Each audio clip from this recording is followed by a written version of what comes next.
friends, back again. I've been filming all day long, so the past few videos may look a little familiar. Today I am doing a May TBR. It is May 1st, so I'm a little bit late. It's already begun. Most of these books I have already started, and I was reading throughout April and I didn't finish, so my goal is to finish them throughout May. And some of these I haven't started yet, but I really want to read them very soon. So we're going to be talking about all of those. Let's just jump right into it. The first book that I know I will be finishing in May is The Secret History by Donna Tartt. I am really enjoying this book. You can't really see my tabs. I don't really like using tabs, but when I do use it, I tab them like super close to the actual book so that they don't get all bent up. I'm on page 324. This book has a little over 500 pages, I believe. It's like 550 pages, and it's really long. The font is extremely tiny, and it's kind of a dense book. The first like 75 pages went really slowly for me. It was really hard to like get into the world, and I honestly felt really stupid reading this book in the beginning, and sometimes still feel kind of stupid, but I think that's part of the vibes, part of the experience. I have to do a lot of Googling as I read this book and like looking up of words and phrases in Latin, but I am really enjoying this book. It's a dark academia about 5 friends. I think it's 5. 6 friends, including our narrator, that all study the classics, like the Greek and Roman classics, and they kill one of their classmates. And after this killing, I think the rest of the book is about how they all kind of unravel and are affected by what they do.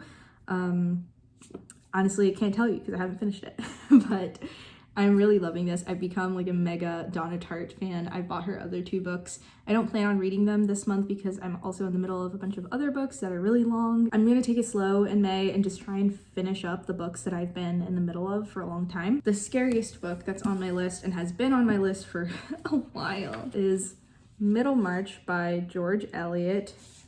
This book is a monster. This was published sometime in the 1800s. I don't remember exactly when. It's a little bit over 700 pages. It's 785 pages, and I am on page 85. And that honestly took me quite a while. It took me like 3 or 4 hours just to get to 85. It's like almost 800 pages. So yeah, this is going to be very time consuming. It is good. It's a little bit hard to get into the writing of like the 1800s, but I am really determined to read this classic before I start working for the summer. I'm doing a software engineering internship in New York City this summer, and I know it's going to be time consuming, so I really want to finish this book before that starts, which is in June.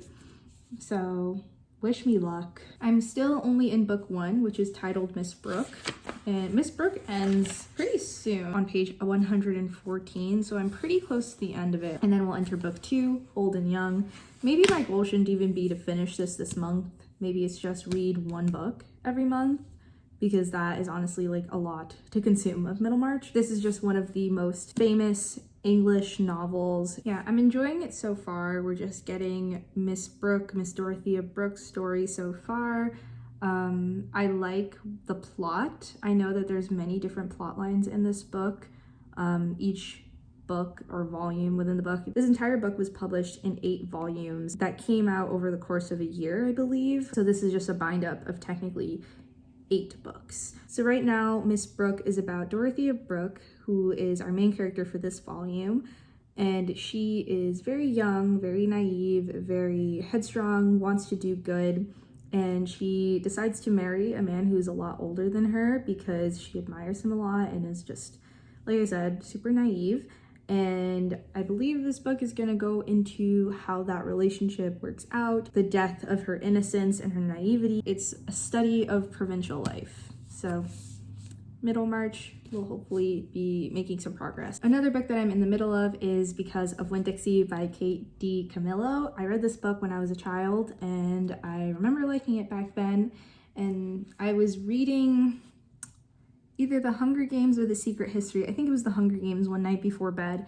And The Hunger Games is not a light book. It's not happy by any means, and I just wanted to read something nice and happy before I went to sleep. I've been collecting Kate DiCamillo's books because they're so cute and they just look like they're fun. I find her books really easily and really cheap at library sales and used bookstores, like usually like $3 or less. Like this was $3, and then I found the Tales of Despero for $1.50. So I'm just gonna keep buying her books and reading them because they're really sweet and cute, and this was nice to read before bed for a few nights. I'm on page 52 and there is just over 175 pages in this. I'll totally finish this up very soon. It was really quick to read. If you haven't heard of Because of Winn-Dixie, it is the story of a little girl named Opal who finds a dog in a grocery store. The grocery store is called Winn-Dixie. The dog is making a huge ruckus and the owner wants to send the dog to the pound. So Opal calls out and she's like, no, this is my dog. Like, come here, dog. And she names it Winn-Dixie because they're in the grocery store, which I just find so funny. Like, as an adult, I find it way funnier because it's kind of like if I walked into a Walmart and there was a dog going crazy and they tried to send it to the pound and I was like, oh yeah, this is my dog. His name's Walmart. Like, when you think about it in that context, I find it just so much more hilarious. So far, it's been about just the interactions that Opal is having with the people in her town. She's new in town, so she doesn't know anyone, and Winn-Dixie is basically the first friend that she makes, and she makes more friends because of having this dog with her. And it's been really sweet. I had no recollection of what this was about when I picked it up. I just knew there was the dog and I remembered like the grocery store story. Didn't remember anything else, and there's a lot in here about her grief over her absent mother. Her mother left when she was really young, and Opal thinks about her very often and asks her father to tell her stories about her mother, and it's honestly very sad, but it's really nice to see how much depth is in this middle grade book, and I'm excited to finish this up this month and read some more of her work soon. The next book that I have already gotten a little of the ways through is Wuthering Heights by Emily Bronte. I really love this edition of it. Got my little bookmark hanging there. I am on page 18. This is the most accessible classic that I have read. Like, I'm not that far into it. There's over 300 pages in this. It did take me a while to get to page 18, but I really didn't have to Google many words, and I felt like the story was really engaging from the beginning. When I was getting into Middlemarch, that was not accessible at all. It was so hard to get through the first bit of Middlemarch, like the preface and the first chapter. I was super confused. I had to reread it like 3 times just to understand what the preface was even trying to say. But this, I was able to just like hop right in, and I was like, okay, yeah, I see where we are. I see the vibes. I see where the story's going like right now, and it was really fun. It's hard for me to stick to one book and not like get sidetracked and start reading other books. So I pick up books, read like 20 pages, and then I pick up a different book, read another like 30.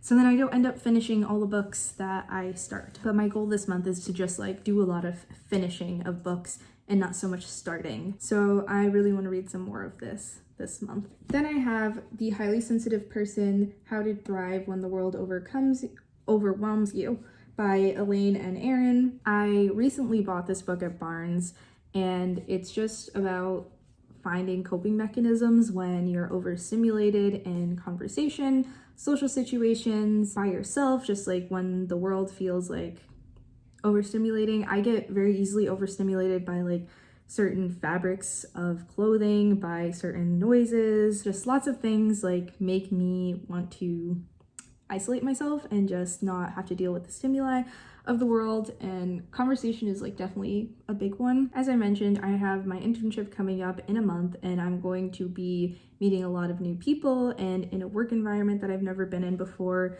The only other internship I've had was remote, so those vibes are really different from being in an office, which is where I'll be.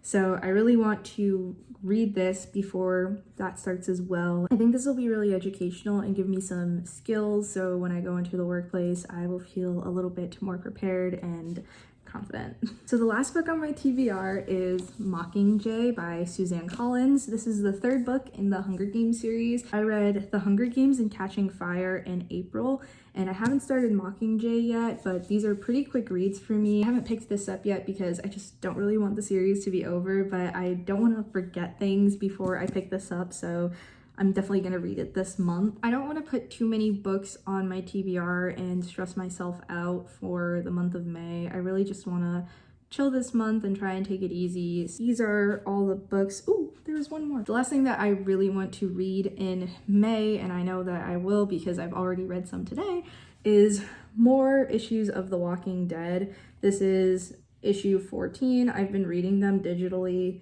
They're like so awesome, the cover art. I'm making a video about reading the entire Walking Dead comic book series. There's 193 issues. Yesterday I started it and I read up to issue 13, so today I was reading issue 14. I really want to just keep reading more of the series throughout May. I don't really have a goal of finishing the whole series. I just like want to make some progress in it, which will be easy because I love it. So that's everything on my May TBR. I'm not going to hold myself too strictly to it. If I don't really feel like reading one of the books on this list, I'll pick something else up. This is just my hope and where my reading seems to be going, because I'm definitely going to finish up some of these books that I'm already in the middle of. Hopefully at the end of May, you will see a wrap up that includes some of these. Thank you so much for watching this video. Make sure to hit like if you enjoyed and subscribe if you want to see more of me. Hope you guys have a great day, and I'll see you in the next one.